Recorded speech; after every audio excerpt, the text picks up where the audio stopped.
Rain doesn't just fall in the industrial zone. It drowns, turning cracked asphalt into a black mirror reflecting red and blue lights that have no business being here. Officer Brett Harrison's boot finds Shaquin Wells' spine with the precision of practice, driving her face first into freezing water. Outstanding warrants, sweetheart. Detective Miles Thorne crouches beside her, his voice smooth as silk over a knife. Time to come home. She can't scream. Her ribs are already cracked. What Harrison and Thorne don't see, the circle of luxury sedans, engines purring like patient predators. The Mexican cartel plates glinting under industrial lights. The tall man in the Tom Ford suit whose million-dollar negotiation they've just shattered with their arrogant brutality. Shaquin's phone lies in the puddle beside her broken designer bag, screen illuminated with a single file name, politician_ledger_final. Encrypted. The cartel soldiers' hands drift toward hidden weapons. The corrupt cops don't notice. Too busy breaking the wrong woman. And Cashin Rossi, Italian mafia kingpin, watches from the shadows with the cold calculation of a man who's about to make a decision that will change everything. Have you ever witnessed someone saving a stranger, not knowing that stranger holds the key to destroying their greatest enemy? Tomorrow, when Shaquin wakes in Rossi's fortress surrounded by armed guards and priceless art, when her broken body is tended by doctors who don't ask questions, when she finally understands who saved her and why corrupt cops are now the least of her problems, everything will ignite. For her. For him. For the criminal empire and political machine about to burn. 72 hours earlier, Shaquin Wells sat in a windowless basement office, fingers flying across 3 monitors simultaneously, doing exactly what they'd forced her to do for 2 years, analyze data for a human trafficking operation disguised as an immigration reform foundation. MIT had recruited her straight out of graduate school. Government data analysis, they'd said. Help vulnerable populations, they'd promised. What they meant, help a senior U.S. senator track routes, predict law enforcement patterns, and optimize the movement of human cargo across state lines. She'd been 26 when they took her. Brilliant, idealistic, and naive enough to sign an NDA before understanding what she was signing away. The first week, she told herself it was legitimate. The second week, she started recognizing patterns. By the third week, she knew exactly what she was analyzing, and she knew if she tried to leave, she'd become one of the disappeared. So Shaquin Wells, MIT graduate and elite data analyst, made a different choice. She stayed. She smiled. She did her work with quiet confidence. And she built a ledger. Every transaction. Every route. Every name. Every bank transfer. Every victim who entered the system. 2 years of meticulous documentation, encrypted in layers so complex it would take the FBI months to crack, but she could unlock it in 30 seconds. The Foundation's director, a pleasant-faced woman named Patricia Vance, never suspected that her brilliant analyst was cataloging every crime. The handlers, officers Brett Harrison and Miles Thorne, who escorted her to work daily and monitored her apartment, never imagined the docile woman they controlled was planning revolution. 3 days ago, everything changed. A 14-year-old girl named Rosa arrived at the facility, terrified and begging in Spanish. Patricia Vance looked at Shaquin and said, "Process her. Bolivia route. Immediate transfer." Shaquin looked at Rosa's file, at her birth date, at the notes indicating high-value client and private sale. She made her decision in that instant. That night, she copied the final files, armed every digital bomb she'd spent 2 years building, and ran. She cleaned out her secret accounts, grabbed the burner phone with the encrypted ledger, and disappeared into the city she'd spent 2 years analyzing from basement monitors. Harrison and Thorne discovered her gone within hours. By dawn, every corrupt cop on the senator's payroll was hunting her. By afternoon, they tracked her phone signal to the warehouse district. And by 11:47 p.m. on a rain-soaked Tuesday, Shaquin Wells was running through an industrial zone, clutching evidence worth killing for, with nowhere left to run. She never expected to stumble into a mafia negotiation. Never imagined corrupt cops would be stupid enough to assault her in front of armed criminals. Never dreamed a man like Cashin Rossi existed, let alone that he'd save her. But he did. 11:47 p.m. Abandoned industrial zone. Shakeen's lungs burned as she sprinted through the rain, her designer heels long abandoned 3 blocks back. The encrypted phone clutched against her chest felt like it weighed 1,000 pounds. 2 years of evidence, 127 victims' names, bank transfers that trace straight to Capitol Hill. Just keep moving. Find cover. Call the journalist. Stay alive. She skidded around a corner into what should have been empty industrial wasteland and froze. Luxury sedans formed a perfect circle in the clearing ahead. Men in expensive suits stood beside men with cartel tattoos, all armed, all watching each other with predatory stillness. This wasn't abandoned, this was occupied. Dangerous. Before she could retreat, headlights slashed through the darkness behind her. The patrol car. There. Harrison's voice echoed off metal containers. Shockwin ran forward, her only option, stumbling into the cleared space. Rain hammered her torn blazer, mixing with the blood from her scraped palms. Every eye turned toward her. Then Harrison and Thorne were on her. The takedown was brutal. Professional. Harrison's knee drove into her spine while Thorne twisted her arms behind her back. Her phone skittered across wet asphalt. Outstanding warrants, Thorne announced to no one, his voice steady despite the audience of armed criminals watching. We're taking her in. I'm not, Shockwin gasped. You don't have. Harrison's baton cracked across her shoulders. Shut up. 2 years of surviving just to die in the rain. 50 feet away, Cash and Rossi had been mid-sentence when the woman appeared. Territorial agreements benefit both our organizations, Ramiro. No conflicts, no. El Jaguar's hand shot up, stopping him. The cartel leader's men raised weapons in fluid synchronization, all aimed at the police lights now illuminating the zone. You set me up, Rossi? El Jaguar's voice was deadly calm. Kaz's jaw tightened as he watched the assault unfold. He recognized Harrison had a file on him 3 inches thick. Corrupt. Violent. Connected to someone powerful enough to make complaints disappear. The woman on the ground wasn't resisting. Wasn't fighting. Just trying to breathe through broken ribs. That's not my play, Kaz said quietly, calculating his next move. If the cartel opened fire on cops, this became a war involving 3 organizations. His legitimate businesses would burn in the crossfire. But if he intervened, the woman's eyes met his across the darkness, terrified but defiant, silently begging for help she had no right to expect. Kaz made his choice. He stepped into no man's land, rain soaking his Tom Ford suit instantly, moving with the confidence of a man who owned every space he entered. Gentlemen. His voice cut through the storm like a judge's gavel. Show me the warrant. Harrison looked up, recognition dawning. His grip on Shockwin loosened fractionally. Thorne stood slowly, hand moving to his holster. Mr. Rossi, this is police business. Step back. In my territory? Kaz smiled without warmth. You're surrounded by 40 armed men who answer to me. So I'll ask again, show me the warrant, or leave the woman and walk away. Harrison's scarred knuckles whitened on his baton. You're making a mistake. The mistake, Kaz interrupted, is yours. Leave. Now. The standoff stretched. Thorne's eyes darted between the cartel soldiers and Kaz's men, calculating odds that didn't favor survival. This isn't over, Harrison spat, releasing Shockwin. It is for tonight. The cops retreated to their patrol car, Harrison's promise hanging in the rain. We'll be back for her. Shockwin collapsed the moment their hands left her. Kaz caught her before she hit the pavement, her weight slight in his arms. Explain. El Jaguar appeared at his shoulder, voice tight with suspicion. Who is she? Nobody, Kaz lied smoothly. Wrong place, wrong time. But as he lifted her, Shakeen's phone buzzed in his palm. The cracked screen illuminated one file name. Politician_ledger_final. Encrypted.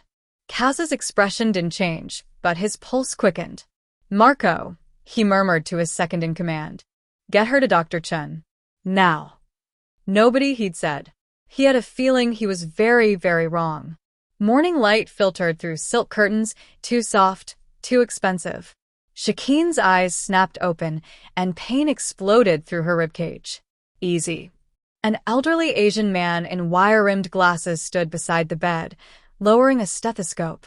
3 cracked ribs, moderate concussion, extensive bruising. You're lucky Mr. Rossi found you when he did. Lucky. The word felt wrong in her mouth as she catalogued her surroundings. Luxury bedroom. Medical equipment that belonged in a private clinic. Original artwork on walls worth more than most people's homes. Where's my phone? Her voice came out hoarse. Dr. Chin packed his bag with practiced efficiency. Mr. Rossi will return it. Rest now. He left, and Shakwin heard the unmistakable sound of a lock engaging. She forced herself upright despite the agony, stumbling to the door. Through the ornate wood, she could see a shadow. Armed guard posted outside. Prisoner or protected. The line felt dangerously thin. 20 minutes later, the door opened without warning. Cashin Rossi entered like he owned the space, which she supposed he did. Tailored gray suit, still immaculate despite last night's rain. Her encrypted phone rested in his palm, screen intact but spiderwebbed with cracks. He settled into the leather chair across from her bed with the ease of a man accustomed to interrogations. Who are you? Shakwin met his gaze, calculating. Those hazel eyes missed nothing. The way she positioned herself for quickest exit, how her fingers twitched toward the phone, the tell in her throat when she swallowed. Data analyst, she said carefully. I worked for people who didn't want certain information public. And the cops were sent to make sure it stayed that way. Kaz tilted his head. You're lying. Not accusatory, observational. Not about the danger. That's real enough. But you're leaving out the parts that matter. Why did you save me? She countered. Convenience. The alternative was a cartel war in my territory. He leaned forward slightly. But now I'm curious. What's on that phone worth killing for? Shakeen's jaw tightened. Another powerful man demanding answers, making decisions about her life without consent. The pattern was exhaustingly familiar. Let me go, she said quietly. You've done enough. Kaz pulled out a tablet, swiping through security footage. This was taken 1 hour ago. Shakeen's blood went cold. Harrison and Thorne at her apartment building, showing badges to the superintendent. At Metro General Hospital, flashing her photo to staff. At the 5th precinct, huddled with 3 other officers over a laptop screen. They're hunting you, Kaz said, voice matter of fact. Systematically. Using every resource the badge provides. He set down the tablet. You leave here, you're dead within the hour. Maybe less. So, what? You're my savior now. Bitterness crept into her tone. I'm practical. He stood, moving to the window overlooking manicured grounds. You stay here. Recover. When you're ready, we talk about what's on that phone and why it matters. Then we decide what comes next. We decide. Shakwin forced herself to stand despite the pain radiating through her torso. You mean you decide and I comply. Kaz turned, studying her with new interest. You could have given me that phone last night. Bought safety with information. Instead, you held onto it even unconscious. A pause. That tells me you're either brave or foolish. I'm betting on brave. And I'm betting you want something from me. Everyone wants something. He crossed to the door, then looked back. The question is whether what I want aligns with what you need. Marco will be your security detail, Kaz said, as a broad-shouldered man with kind eyes appeared in the doorway. You're free to move through the estate. Library, kitchen, grounds. But you don't leave the property. So, I'm a prisoner. You're alive. Kaz placed her phone on the bedside table. I'm trusting you with this. Most people in my position would have cracked that encryption by now. Shakeen's fingers closed around the device protectively. Why didn't you? Because whatever's on there, his gaze locked with hers, intense and unreadable. You are willing to die for it. That means it's either leverage or justice. Either way, I can use someone who fights that hard. He moved toward the door, then paused. I need to resolve the El Jaguar situation. I'll be back tomorrow. Don't make me regret this trust, he added. Trust. Shakeen's laugh was sharp, humorless. You locked me in a gilded cage and called it mercy. That's not trust, Mr. Rossi. That's control. The corner of his mouth quirked, not quite a smile.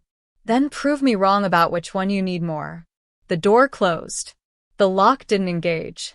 A test, she realized. Everything with Cashin Rossi was a test. And she'd just agreed to take it. Day 2. The Rossi estate revealed itself in layers. Shockwin moved through hallways lined with Renaissance paintings, originals, not reproductions, while staff materialized and vanished like ghosts. They brought fresh towels, replaced flowers, restocked the library. None met her eyes. They're instructed not to engage, Marco explained, appearing silently at her shoulder as she studied a Caravaggio. For their protection and yours. She turned to face Kaz's second-in-command.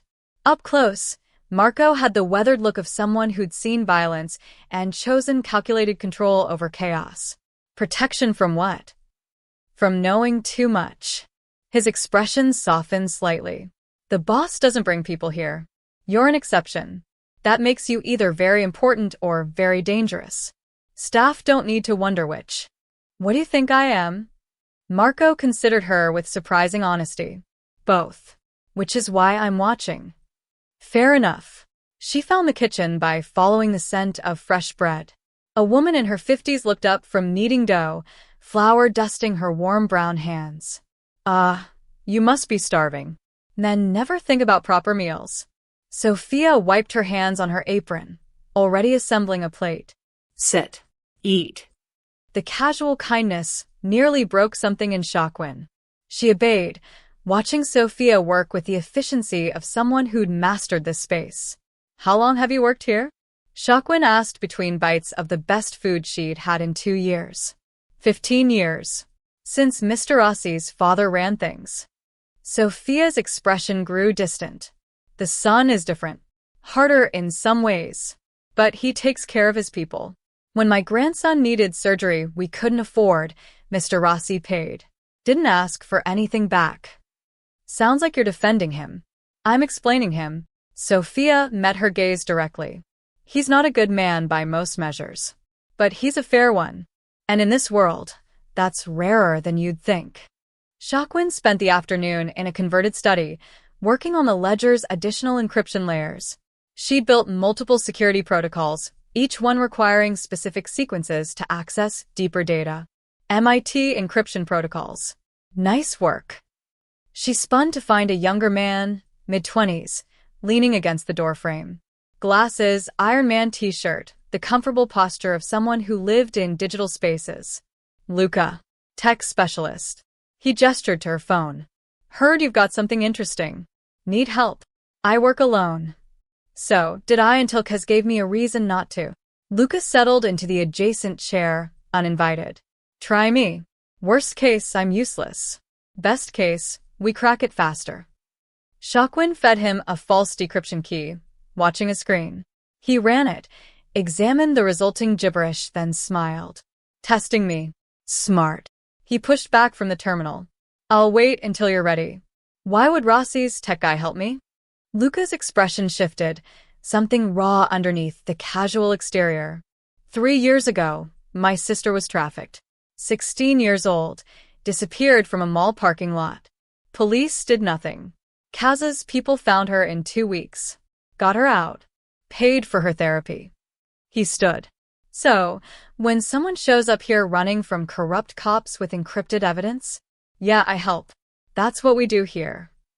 The door closed softly behind him. Shockwin stared at her phone, Sophia's and Luca's words echoing. Maybe Cashin Rossi wasn't the monster she'd assumed. Or maybe he was a monster who occasionally did the right thing. She wasn't sure which possibilities scared her more. Day 3, evening. Kaz found her in the library at midnight, surrounded by legal textbooks and scattered notes. She'd changed into clothes Sophia brought, simple but quality. Her natural hair was pulled back, revealing the bruises yellowing along her jawline.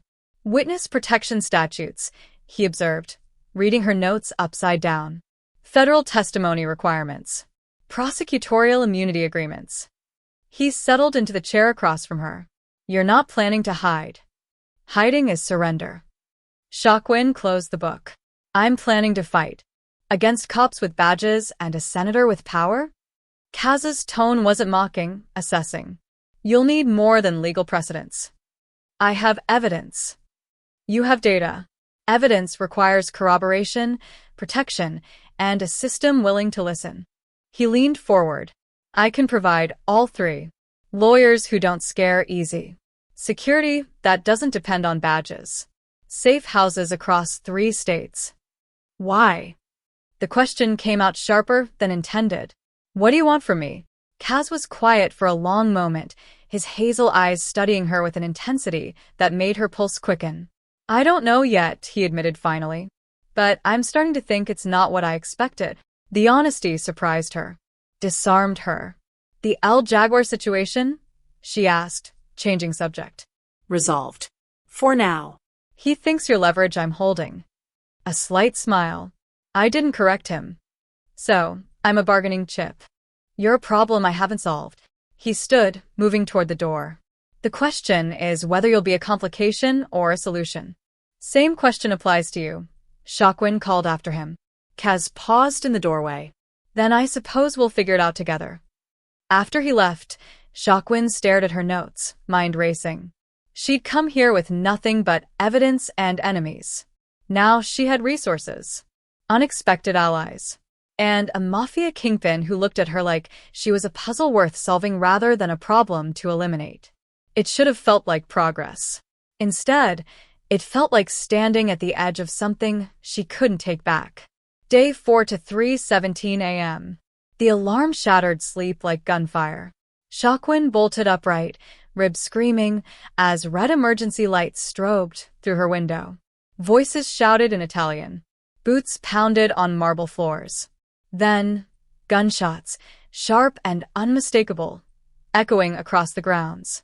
Marco burst through her door, weapon drawn. Stay down. Away from windows. What's happening? Breach. South perimeter. He was already moving, speaking rapidly into his radio. Multiple hostiles. They're coming for you. Through the window, Shaquin saw muzzle flashes in the manicured gardens. Men in tactical gear advancing with military precision.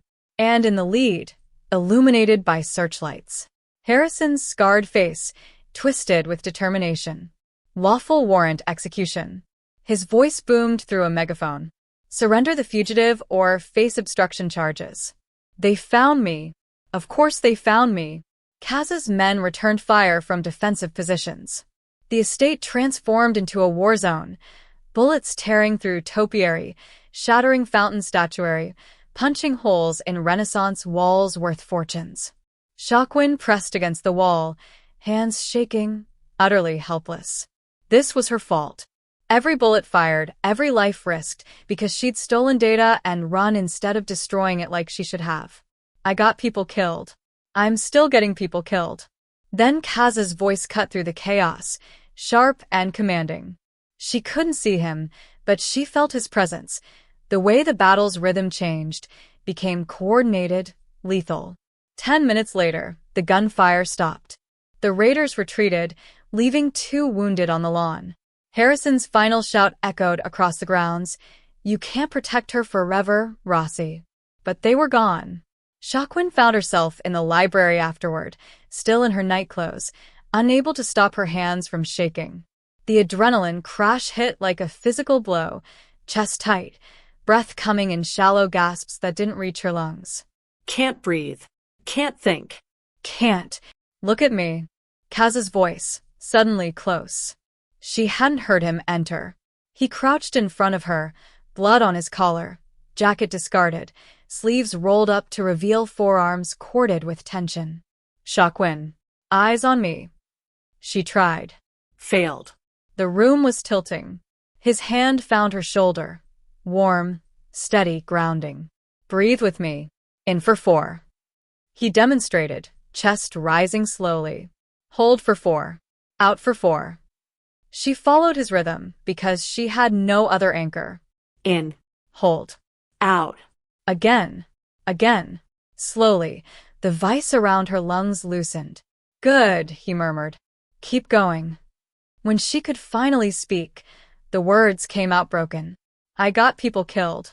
Your men, they could have died because of me. I should have destroyed the data. Should have just. Stop. Kaz's grip tightened, not painful but firm. Those men knew the risks. They chose to fight. For what? I'm nobody. You're the only one trying to save those victims. His hazel eyes locked onto hers with fierce intensity. Everyone else is trying to bury them. You're fighting back. That matters. Shaquin felt something crack open in her chest. 2 years of holding everything together, pretending she was strong enough to survive alone. I'm terrified. I know. He didn't look away, didn't offer false comfort. But you're still here. Still fighting. That's not weakness, that's courage. She let herself cry then, and Kaz didn't move. Just kept his hand on her shoulder until the storm passed. Day 5 morning. Ramiro El Jaguar arrived without warning, flanked by armed men who moved through Kaz's estate like they owned it. Shaquin watched from the library window as Kaz met him in the courtyard. Even from a distance, she could read the cartel leader's body language. Furious, suspicious, dangerous. Your cops brought war to our negotiation. El Jaguar's accented English carried through the open window. Now they raid your home. This smells like a setup, Rossi. It's not. Then give me the woman. Prove this wasn't your play to renegotiate terms. Kaz's posture shifted, subtle but unmistakable. Combat ready. No. The courtyard went silent. Even El Jaguar's men seemed surprised. You would risk war over one woman? She's under my protection. That's not negotiable. El Jaguar studied him with the intensity of a predator recognizing unexpected behavior. You choose her over business. Over alliance. A slow smile. Interesting. Very interesting. I'm giving you my word. The cops weren't my plan. Give me 72 hours to prove it. 72 hours. Then we talk again. El Jaguar turned to leave, then paused. Whoever she is, Rossi, she's already changed you. Decide if that's worth the cost.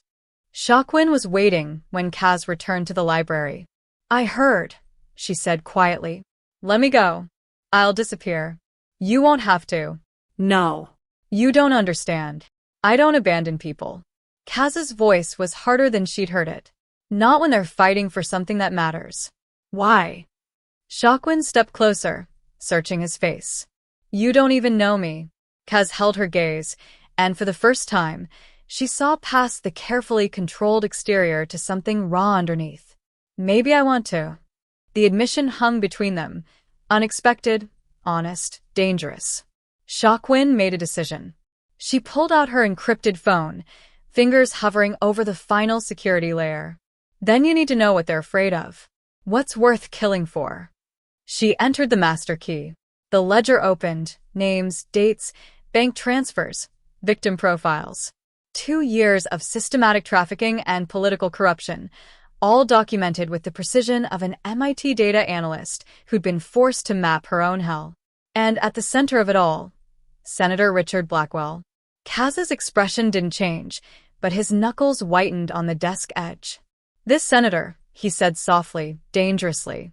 5 years ago, he orchestrated my father's assassination. I've been searching for proof ever since. Their eyes met across the glowing screen. Then I guess, Shaquin said, we both have reasons to fight.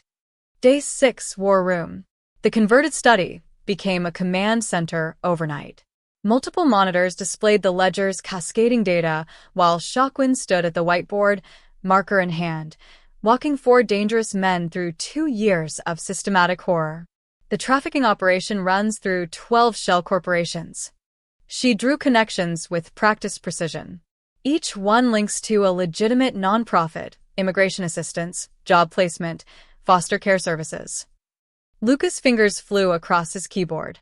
Jesus. They're using charity work as cover. Not just cover. Shaquin pulled up a financial spreadsheet. Tax shelters. Money laundering. The victims pay for their own imprisonment through government grants and private donations. Marco leaned forward, jaw tight. How many victims? 127 documented in this ledger alone. But these operations have been running for at least 5 years. She met his gaze. Probably more. Kaz had been silent, watching the data unfold with lethal focus. Now he spoke, voice cold as winter. Show me the funding sources. Shockwin pulled up the financial tracker. Red lines connected shell corporations to political action committees, campaign contributions, and Senator Richard Blackwell. Lucas' face went pale. Campaign for American Values. Immigration Reform Foundation. Future Leaders Fund. He looked at Kaz. Boss, this senator, isn't he the one who killed my father? Kaz finished, standing abruptly. 5 years ago. Car bomb outside a restaurant in Georgetown. Investigation went nowhere because political pressure forced it closed within a month. The room went silent. You knew, Shockwin said softly. When you saw his name, you already knew. I suspected. Never had proof. Kaz's eyes found hers across the table. Until now. Flashback. 5 years ago. Antonio Rossi had been teaching his son about legacy over dinner when the call came. Business. Always business. Power without purpose is just violence, Cashin, his father said, sliding into his coat. Remember that when you take over. Kaz watched from the restaurant window as his father approached the car. Watched the explosion that turned night into day. Watched the empire he'd inherit born in fire and blood. 3 weeks later, a federal agent visited. Sympathetic. Professional. Useless. Political complications, she'd explained carefully. The investigation is being redirected. Kaz had understood immediately. Someone powerful had killed his father and was now erasing the evidence. He'd spent 5 years searching for their name. Present. So we're both hunting the same monster, Shockwin said, leaning against the desk. You want revenge. I want justice. Maybe they're the same thing. Kaz moved to the window, watching rain begin to fall. We can't just kill him. Makes him a martyr, and the network continues under new leadership. We need to expose him publicly, Marco agreed. Destroy the entire structure. Luca pulled up media contacts. I know journalists who'd run this story. If we can protect them long enough to publish. They'll kill her before she reaches a courtroom, Marco pointed out, nodding toward Shockwin. The moment she goes public, she's the biggest target in the country. Then we make her too public to kill. Kaz turned back to the room, strategy crystallizing. Live testimony. Major media. Multiple platforms simultaneously. By the time they realize what's happening, it's already viral. Shockwin felt her pulse quicken, fear and anticipation mixing. You want me to testify on national television? I want you to burn his empire to the ground. Kaz's gaze locked with hers. But I need you to survive it. That means timing, security, and making sure every word you speak is documented before they can silence you. How long do we have? El Jaguar's deadline is 48 hours. After that, I'm either at war with the cartel or we've proven the cops weren't my setup. He looked at his team. We use that time to prepare. Coordinate with trusted media. Position our pieces. Then we strike before anyone sees it coming. Shockwin studied the ledger on screen, her prison and her weapon. When I testify, they'll come for me with everything they have. Yes, Kaz said simply. Which is why you won't be alone. Late night rooftop. Shockwin found Kaz on the mansion's rooftop terrace near midnight, rain misting across the city lights below. He'd shed his jacket, shirt sleeves rolled up, looking more human than she'd seen him. Couldn't sleep either? She asked, joining him at the railing. Too much at stake. He handed her the whiskey glass he'd poured. Tell me about your father. The question surprised her. Why? Because in 48 hours, we're going into battle together. I should know what you're fighting for beyond survival. Kaz was quiet for a long moment. My father taught me that power means protecting people who can't protect themselves. His voice roughened. Then he died because someone more powerful decided he was inconvenient. I inherited an empire built on violence and spent 5 years trying to figure out what to do with it. And now I know. I use it to destroy the man who killed him. Shaquin recognized the weight in those words, the same burden she carried. I helped them hurt people, she admitted. Every file I encrypted, every route I mapped. I was complicit. I'm not innocent. Kaz turned to face her fully, rain dampening his hair. You survived. Now you're fighting back. That's not innocence, that's courage. There's a difference. She felt something shift between them, understanding that went deeper than strategy or convenience. You really believe that? I believe you're the first person I've met in years who's fighting for something bigger than themselves. His gaze held hers, intense and searching. That matters. The space between them felt charged, magnetic. Shaquin saw the moment he leaned in, saw her own reflection in his eyes, and then they both pulled back simultaneously. Too soon. Too complicated. Too dangerous to add this to everything else. But the almost kiss hung between them like a promise. We should get some sleep, Kaz said, voice rougher than usual. Tomorrow, we start the war. Shaquin smiled, her first genuine smile in 2 years. Then let's make it count. If this story moves you, hit that like button and share it with someone who believes in second chances and hard-won redemption. Subscribe to the channel for more stories. Thank you. Day 8, morning. Diana Reeves arrived at the estate in an armored SUV, her reputation preceding her. Pulitzer Prize winner, known for taking down corporate corruption and political scandals. She studied Shaquin across the conference table with sharp, assessing eyes. You understand what you're asking? Diana's voice was measured. The moment this airs, you become the most wanted woman in America. By very dangerous people. I understand. Shaquin slid a USB drive across the table. This contains everything. Names, bank transfers, victim testimonies I documented. 2 years of systematic trafficking orchestrated by Senator Blackwell. Diana plugged in the drive, scrolling through files. Her expression shifted from skepticism to horror to fury. Jesus Christ. This is comprehensive. I was trained to be thorough. Bitterness crept into Shaquin's tone. They wanted perfect records. I gave them what they asked for. And now you're giving it to me.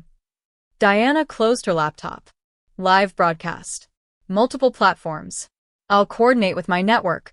We'll have cameras at 3 locations simultaneously. They can't suppress all of us at once. Kaz leaned forward. FBI agent Elena Cortez will provide federal oversight. She's one of the few we trust. How do you know an FBI agent? Diana asked. I know everyone worth knowing. Kaz's slight smile held no warmth. And I know which ones can't be bought.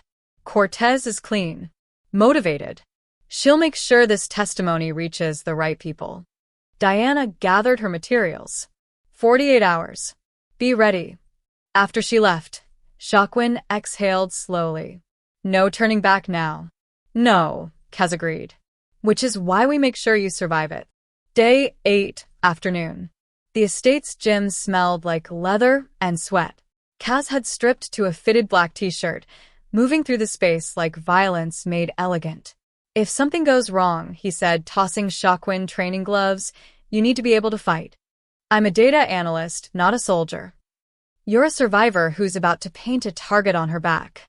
He positioned himself in front of her. Defense first. Someone grabs you, what do you do? He demonstrated slowly. Grip, twist, strike. His hands on her arms were firm but careful, mindful of her healing ribs. Your turn. They ran through techniques for an hour. At first, Shaquin was tentative, self-conscious. But Kaz was patient, adjusting her stance, correcting her form with touches that felt increasingly charged. Again, he instructed after she fumbled a countermove. This time, when he grabbed her, she executed perfectly, twisted free, drove her palm toward his throat, stopped just short of contact. Kaz's eyes lit with genuine approval. Better. Again. They moved through combinations, the space between them shrinking with each repetition. Sweat dampened her clothes. Her breath came faster, exertion or something else, she wasn't sure. Then she landed a hit. Not hard, but real, her fist connecting with his ribs in a move he hadn't anticipated. Kaz caught her wrist, grinning. Impressive. From the doorway, Marco muttered to Luca, "Boss never trains anyone personally. Ever." "Yeah," Luca whispered back. "He's got it bad." Later, firearms training. Kaz adjusted Shakeen's grip on the Glock, standing behind her, arms bracketing hers. "Breathe. Sight alignment. Squeeze, don't pull." The shot went wide. She cursed. Again. His breath was warm against her ear. "You're anticipating recoil. Trust the weapon." This time, the target's center mass bloomed with a perfect hit. "There," Kaz murmured. "Just like that." Shockwin lowered the gun, hyper-aware of his proximity. "Think I'll need this?" "I think," he said carefully, "I want you to have every advantage I can give you." Their eyes met in the reflection of the range's mirror. Neither moved away. Day 8, evening, Senator's office. Senator Blackwell listened to the encrypted call with deadly calm. A live broadcast. In 48 hours. Our FBI contact confirmed it, Harrison reported, voice tight. Diana Reeves is handling media. Multiple platforms. They're coordinating federal protection. Then end it. The senator's voice dropped to Arctic precision. "I've arranged a tactical team. Off books, untraceable. Hit the broadcast location. Eliminate everyone involved. No survivors, no evidence." Senator. Thorne's doubt was evident. "This exposes us more. If you fail, we're all exposed anyway." Blackwell leaned forward. "I'll protect you. But only if she's dead." "Understood." "Yes, sir." After the call ended, Harrison looked at Thorne. "This is survival now." "Yeah," Thorne agreed grimly. "Survival." Day 9, night before.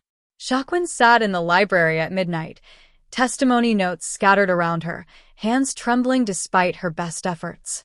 Tomorrow, she'd walk into a studio and destroy the empire that had owned her for 2 years. If she survived that long.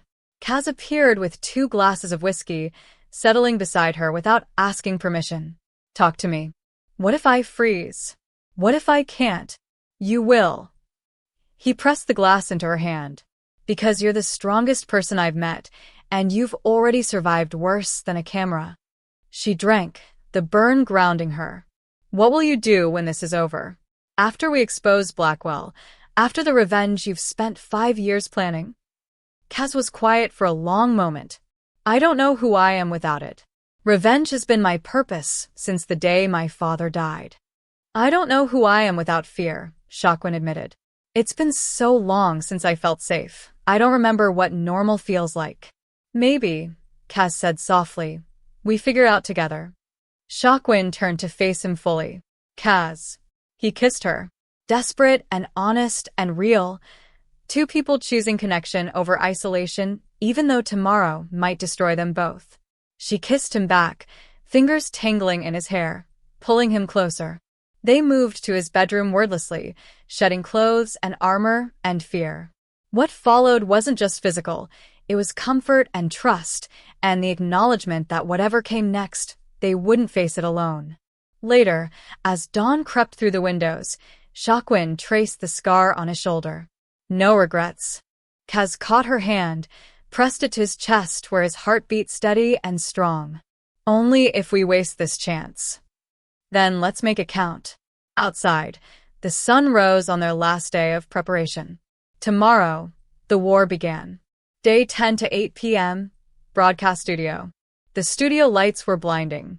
Shockwin sat across from Diana Reeves, mic clipped to her collar, heart hammering against her ribs. Through the glass, she could see Kaz coordinating security, 20 armed men positioned at every entrance, FBI agent Cortez overseeing federal protection. "We're live in 3, the producer announced. 2. 1. Diana's professional smile appeared instantly. "Good evening. Tonight, we bring you an exclusive investigation into systemic human trafficking at the highest levels of government. My guest is Shockwin Wells, data analyst and whistleblower, whose testimony will expose Senator Richard Blackwell's criminal empire." Shakeen's hands steadied as she began. For 2 years, I documented 127 victims trafficked through 12 shell corporations disguised as immigration charities. Every transaction, every victim, every dollar, all traced back to Senator Blackwell's political network. On screens across America, the ledger appeared. Names, faces, bank transfers. Irrefutable evidence displayed in real time. These are children, Shockwin continued, voice gaining strength. Women promise safety and given slavery. And the man responsible is currently running for president. 8:23 p.m., 3 locations. The breach alarm sounded mid-testimony. Contact, one of Kaz's men shouted as windows exploded inward. Mercenaries in tactical gear rappelled through shattered glass, weapons trained on the studio floor. Keep talking, Diana hissed to Shockwin as the camera operator ducked behind his equipment. The camera's still rolling. Kaz's team engaged immediately, controlled bursts, tactical precision. The studio became a war zone while Shockwin forced herself to continue testifying, voice shaking but audible. Senator Blackwell used federal grants to fund. Gunfire punctuated her words. Operations that sold human beings. Kaz appeared at her side, pulling her behind the desk as bullets tore through the backdrop. Blood bloomed on his shoulder where a round grazed him. I'm not stopping, Shockwin said through gritted teeth. They need to hear this. Then I'll make sure they do. He returned fire, protecting her with his body while she kept talking. The camera never stopped rolling. America watched the attack happen live. Across the city, Marco's team breached the trafficking hub Shockwin had identified. They found 17 victims in locked rooms, terrified and malnourished. You're safe now, Marco said gently, cutting zip ties. We're getting you out. A cameraman Diana had positioned filmed everything. The rescue, the conditions, the undeniable proof. The footage fed directly into the broadcast. Visual evidence. Live. Undeniable. In Georgetown, Senator Blackwell raced toward his private plane, phone pressed to his ear. Kill her. Kill everyone in that studio. He stopped short. Luxury vehicles blocked the airfield. El Jaguar's cartel, positioned with military precision. Senator. Ramiro emerged from the shadows, smiling coldly. Mr. Rossi sends his regards. Your escape has been postponed. FBI vehicles screeched to a stop. Agent Cortez stepped out, badge raised. Senator Richard Blackwell, you're under arrest for human trafficking, racketeering, and conspiracy to commit murder.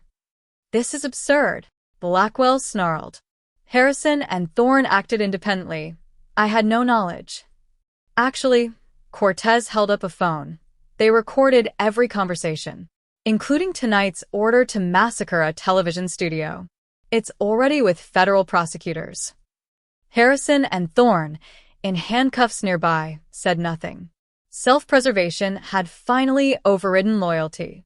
8:47 p.m. Studio. Harrison and Thorne broke through to the broadcast booth, weapons drawn. Most of Kaz's team was engaged with mercenaries below. Only Shockwin and Diana remained. If we're going down, Harrison snarled, scarred knuckles white on his gun. So are you. Shockwin stood slowly. Testimony complete, ledger exposed. You already went down. The entire country just watched you try to kill us. Doesn't matter if you're dead. Then Kaz was there, moving with lethal efficiency despite his wounded shoulder. He disarmed Thorne in 2 moves, drove Harrison against the wall. The fight was brutal, close quarters, desperate. Shockwin saw Harrison's gun hit the floor, grabbed it, raised it with hands steadier than she'd expected. Stop. Her voice cut through the violence. Everyone froze. Harrison, bleeding from Kaz's strikes. Kaz, poised for a killing blow. The camera, still recording everything. I could kill you, Shockwin said to Harrison. You deserve it. But I'm not like you. I choose justice, not revenge. Federal agents burst through the doors, weapons drawn. Hands up, down on the ground. Harrison and Thorne were taken into custody on live television, arrested for assault, attempted murder, and conspiracy. The entire nation witnessed their defeat. 9:15 p.m. Aftermath. Diana closed the broadcast. Tonight, we've witnessed the exposure of a criminal empire and the courage of one woman who refused to stay silent. This is Diana Reeves, reporting live. The studio fell silent as the transmission ended. Shockwin collapsed into a chair, adrenaline finally crashing. It's over? Kaz, being treated by paramedics, caught her eye. The exposure is done. Now comes the consequences. Marco appeared, blood on his tactical vest but grinning. Senators in custody. Harrison and Thorne turned on him instantly. And we recovered 17 victims from the hub. They're safe. What about casualties? Kaz asked quietly. Marco's expression sobered. 2 of ours. 3 victims in critical condition. But the rest will survive. Shockwin felt the weight of those losses. Lives spent to free others. They died because of me. They died fighting, Marco corrected gently. And, because of you, 127 victims get justice. That matters. Through the studio windows, Shockwin could see news vans multiplying, federal vehicles securing the perimeter, her face on every screen. The war was won. But Marco was right, consequences were just beginning. Day 11, Georgetown Medical Center. Shockwin woke in the hospital chair beside Kaz's bed for the 3rd morning in a row, neck stiff, hand still wrapped around his uninjured one. You should go home, Kaz murmured, awake despite the pain medication. Get real sleep. This is home. She squeezed his hand.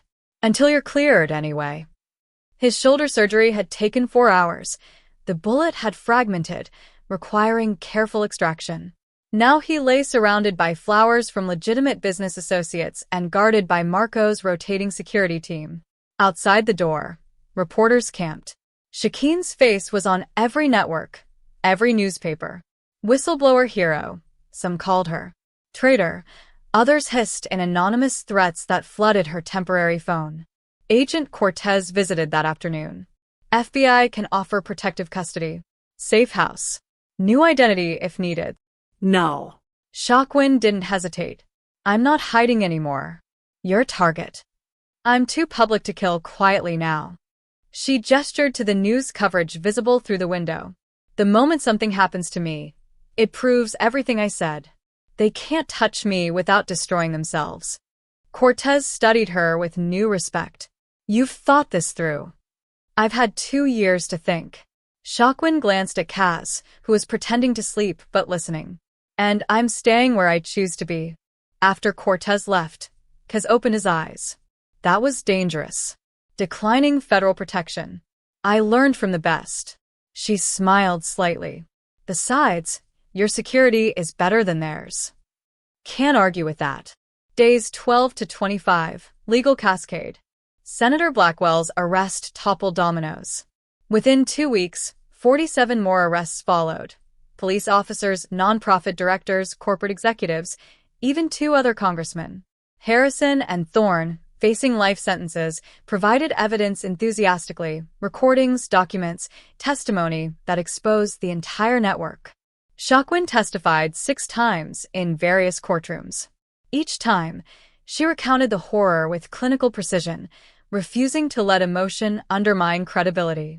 The trials became national spectacle. Media dissected every detail. Defense attorneys tried discrediting her. She was complicit, they argued, an accomplice seeking immunity. But the victims contradicted that narrative. 127 women and girls were freed from the trafficking network. Some were too traumatized to speak. Others found strength in Shakeen's example. Maria, 16, took the stand at Blackwell's trial. She saved us, the girl said simply, pointing at Shockwin. She could have destroyed the evidence to save herself. Instead, she risked everything so we'd be free. Shockwin cried in the courthouse bathroom afterward. 2 years of survivor's guilt finally cracking under the weight of gratitude she didn't feel she deserved. Day 18, Rossi Estate. El Jaguar arrived without the usual armed escort. Just him and Kaz in the library, formalizing what violence had begun. No trafficking. No exploitation. El Jaguar extended his hand. Those are my terms for continued alliance. Kaz shook it. Agreed. And in return, territory cooperation. Information sharing. We both profit more from peace than war. El Jaguar's smile held genuine respect. That woman changed you, Rossi. Made you dangerous in new ways. She made me remember what my father taught me. Kaz leaned back. Power means protecting people who can't protect themselves. Sentimental, but effective. El Jaguar stood. To new partnerships. After he left, Kaz called Marco to his office. We're transitioning. Shift resources to legitimate operations, construction, real estate, security consulting. Clean money. Marco nodded slowly. Some of the men won't like it. Then they can leave. Kaz's tone brooked no argument. I'm building something different. Anyone who can't adapt doesn't belong here. Understood, boss. Marco's grin was approving. For what it's worth, I think your father would be proud. Day 30. Personal reckoning. Dr. Sarah Chun, not related to the physician who treated Shakeen's injuries, specialized in trauma therapy. Shakwin sat in her office twice weekly, slowly unpacking 2 years of psychological damage. You keep saying you were complicit, Dr. Chun observed gently. But you were also a prisoner. Those things can coexist. I had skills they needed. That gave me leverage I didn't use. To do what? Escape sooner and leave 127 victims with no documentation? No chance at justice. Dr. Chun leaned forward. You survived. Then you fought back. That's not complicity. That's strategy. The words helped. Slowly, Kaz attended his own sessions, addressing his father's death, the revenge that had consumed him, the violence he'd normalized. His therapist asked difficult questions about who he wanted to become versus who he'd been. One evening, they found themselves on the estate's rooftop again, the place where they'd almost kissed before everything exploded. What are we? Shakwin asked softly. Kaz was quiet, considering. I don't know yet. We went from strangers to allies to this in 10 days of violence. That's not exactly a foundation. No, she agreed. It's not. So, maybe we take time. Figure out who we are separately before deciding who we are together. Shakwin nodded, relieved and disappointed simultaneously. I moved into the guest house. Is that perfect? His smile was genuine warm. Space but closeness. We'll figure it out. Yeah, she echoed. We will. Below them, the estate lights glowed. Security patrolled. Life continued. They'd won the war. Now came the harder work, healing. 6 months later, the ribbon-cutting ceremony drew modest media attention, nothing like the firestorm that had followed the broadcast. Shakwin stood before the renovated brownstone, its sign gleaming in afternoon sun. Wells Foundation for Survivor Advocacy.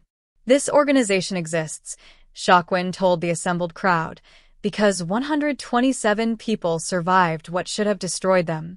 We use data analysis and victim advocacy to track trafficking networks before they can harm others. And we employ survivors, because no one understands this fight better than those who've lived it. Maria, now 17 and the Foundation's first official employee, stood beside her. The girl had transformed, still healing but strong. Ms. Wells saved my life, Maria said simply. Now, I help save others. From the back, Kaz watched with quiet pride. His name was on the donor list, primary funding source, and he served on the board.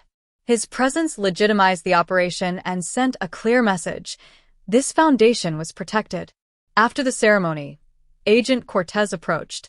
FBI wants to partner with you. Your trafficking pattern analysis is better than anything we have. Shakwin smiled. Send over the data.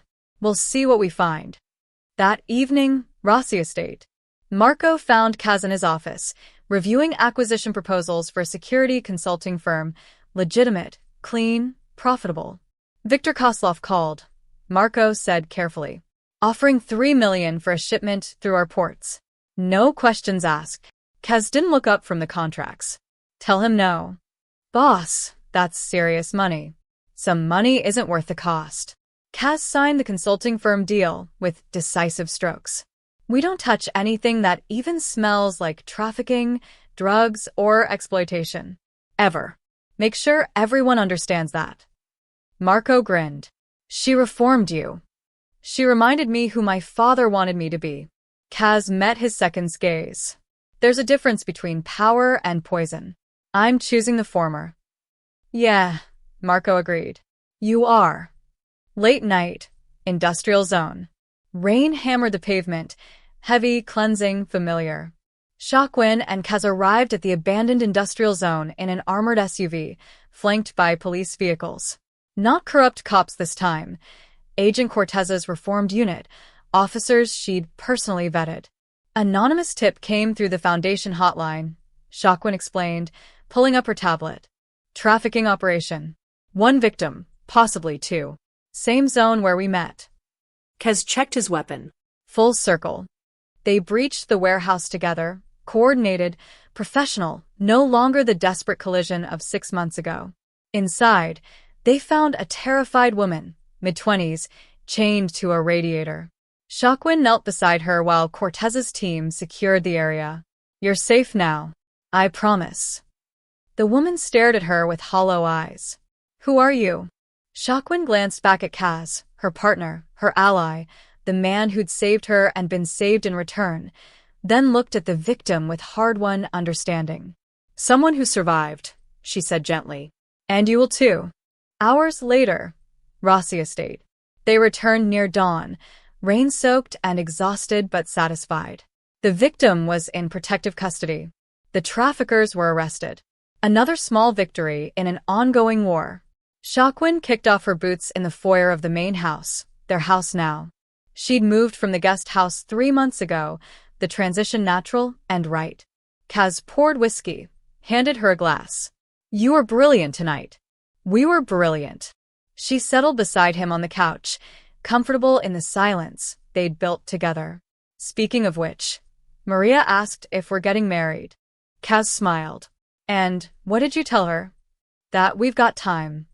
Shaquin pulled out her tablet, showing him new data patterns she'd discovered. But I also found this potential trafficking network operating through rideshare apps. I need resources to investigate deeper. Done. He studied the data with the same analytical mind that had made him dangerous. I'll have Lucas set up secure channels. Marco can coordinate with Cortez's team. This was their partnership now. Equal, powerful, purposeful. Not romance built on desperation, but connection forged through shared mission and hard-won trust. No regrets. Kaz asked softly, the question that had become their ritual. Only that I didn't meet you sooner. Shaquin leaned into him, feeling safe for the first time in years. And that I had to nearly die to do it. Then let's make sure we don't waste what we have. They walked inside together, closing the door against the rain. Outside, the storm continued, chaotic, relentless, indifferent. But inside, they'd built something the darkness couldn't touch. Warmth, safety, home. 2 people who'd survived impossible odds, choosing each other not out of necessity, but desire. Building a life that honored their scars while refusing to be defined by them. The ledger that had nearly destroyed Shaquin now saved others. The revenge that had consumed Kaz transformed into protection. Their collision in the rain had been violent, desperate, dangerous. Their future was something entirely different, purposeful, passionate, and entirely their own. What would you do if you held evidence that could destroy powerful people? Drop your thoughts in the comments below. Subscribe to the channel for more stories about people who fight back against impossible odds. Until next time, fade to black on the estate, lights glowing through the rain.